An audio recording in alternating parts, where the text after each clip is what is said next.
नमस्कार, मैं सुहाना आपके साथ और आप देख रहे हैं न्यूज UNI और सबसे बड़ी खबर सामने आ रही है। देखिए ये रिपोर्ट।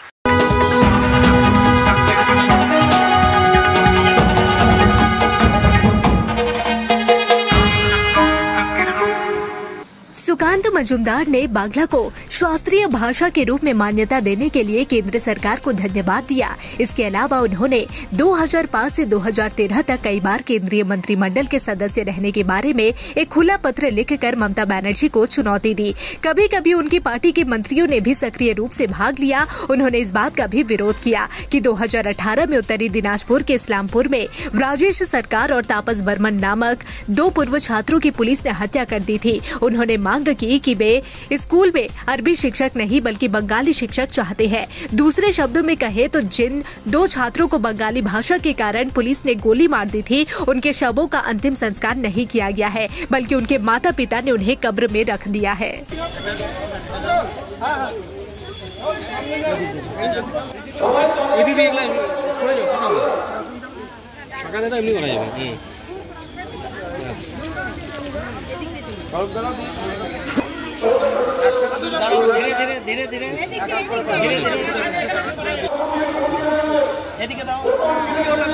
আপনি এদিকে এই লাইনের পিছন দিক দিয়ে চলে যাবে। এই পিছন দিক দিয়ে বের করো।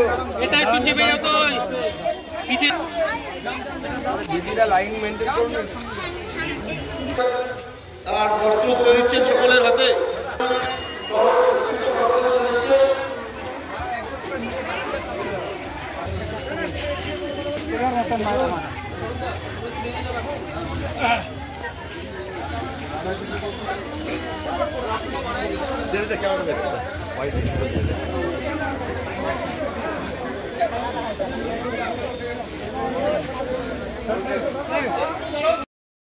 বাংলা ভাষার জন্য তারা বুকে গুলি খেয়েছিল, মারা গেছিল সব তাজা 2 ছেলে।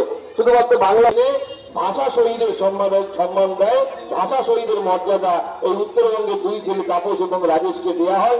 এই আবেদন জানায়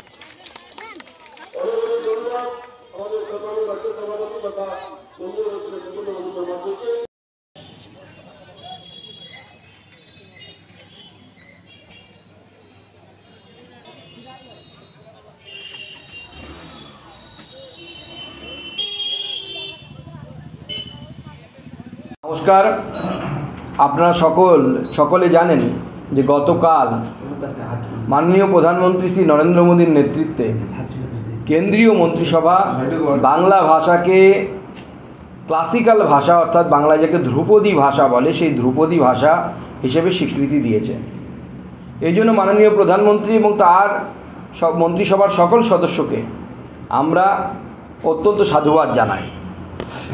এবং ভারতীয় জনতা পার্টি বাঙালির প্রত্যেকটি মানুষ, বাংলা সমাজের প্রত্যেকটি মানুষ গোটা পৃথিবী জুড়ে এই ঘটনাকে উদযাপন করছে এবং দুর্গাপুজোর আগে, মায়ের বন্দনা শুরু হওয়ার আগে এই ধরনের একটি উপহার বাঙালির জন্য, আপামার জনসাধারণের জন্য পশ্চিমবঙ্গের অত্যন্ত পুজোর খুশির এবং পুজোর উপহার হিসেবে আমরা গণ্য করছি।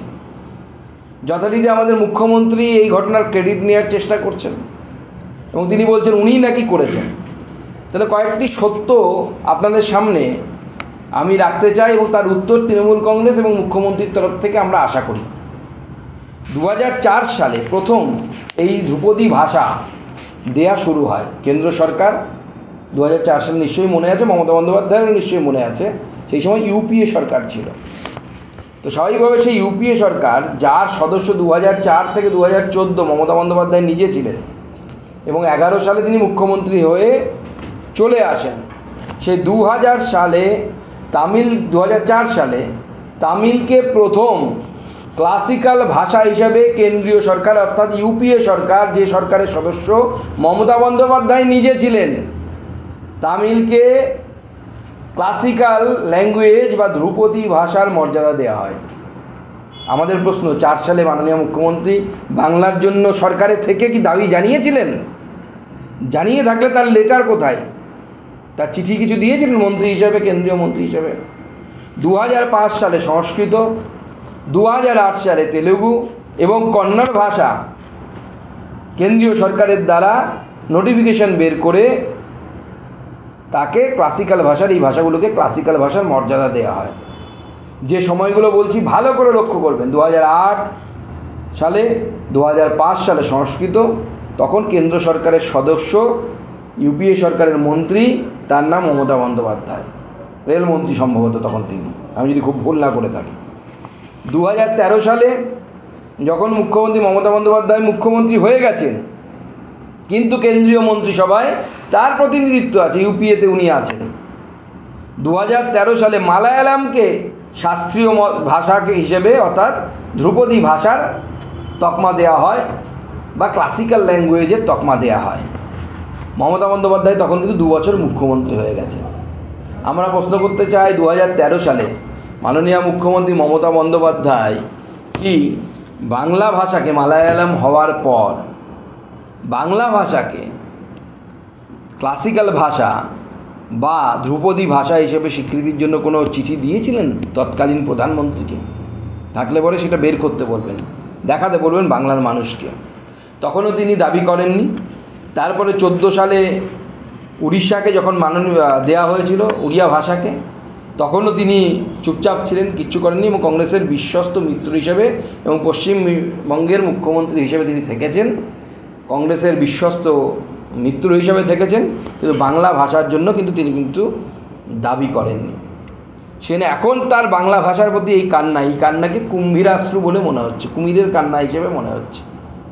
2018 সালে যখন মাননীয় মুখ্যমন্ত্রী মধ্য গগনে বাংলার, সেই সময় এই বাংলাতে আমাদের ইসলামপুরে অর্থাৎ উত্তর দিনাজপুর জেলার দাড়িভিটে 2টি ছেলে তাপস এবং রাজেশ বাংলা শিক্ষক চেয়ে তাদেরকে কিন্তু গুলি খেতে হয়েছে। পুলিশের গুলি খেয়ে আজও তারা মাটিতে শুয়ে আছে, তার এনআইএ তদন্ত চলছে। তার বাবা মা তার দেহ পর্যন্ত দাহ করেনি, কবরের মধ্যে আছে। এবং তারা কি দাবি জানিয়েছিল যে উর্দু শিক্ষক আমাদের চায় না, আমাদের বাংলা শিক্ষক চায়।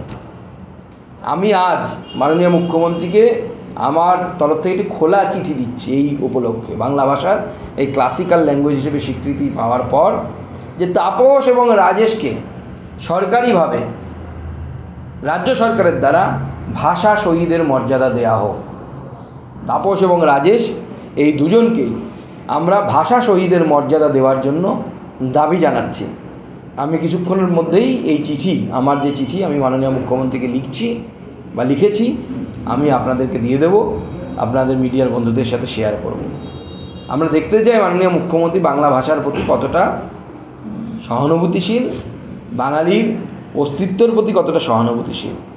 তাই আমার যেটা মনে হয়, মাননীয় মুখ্যমন্ত্রী যে ক্রেডিট চুরি করার চেষ্টা করছেন, সে ক্রেডিট চুরি করার চেষ্টা বৃথা। কারণ যখন আপনি 2024 সালে জানতে পারেন যে কেন্দ্র সরকার বাংলা ভাষাকে ধ্রুপদী ভাষা হিসেবে গণ্য করার ভাবনা চিন্তা করছে, সেই সময় তিনি অনিচ্ছা সত্ত্বেও একটা চিঠি পাঠিয়েছিলেন। কিন্তু আমরা প্রশ্ন করছি যে 24 সালের চিঠি তো আপনি দেখাবেন, ভালো কথা, কিন্তু যখন আপনি নিজে সরকারের অংশ ছিলেন, ইউপিএ সময়, সেই সময়ের চিঠি, সেই সময়ের যে লেটার, বাংলা ভাষা নিয়ে তাকে ধ্রুপদী ভাষা করার জন্য যে চিঠি, সেই চিঠি আপনি দেখাবেন এবং বাংলা ভাষাকে ধ্রুপদী ভাষা হিসেবে গণ্য করার জন্য আপনি কেন্দ্র সরকার, তৎকালীন কেন্দ্র সরকার ইউপিএ সরকারের কাছে কতবার দাবি জানিয়েছিলেন, এটা বাঙালি এবং বাংলার মানুষ জানতে চায় বা দেখতে চায়। तो जैसा कि आपने ये खबर देखी, इसी तरह की तमाम अपडेट और देश दुनिया की तमाम बड़ी खबरों के लिए बने रहिए न्यूज़ UNI के साथ। और मुझे दीजिए इजाजत, नमस्कार।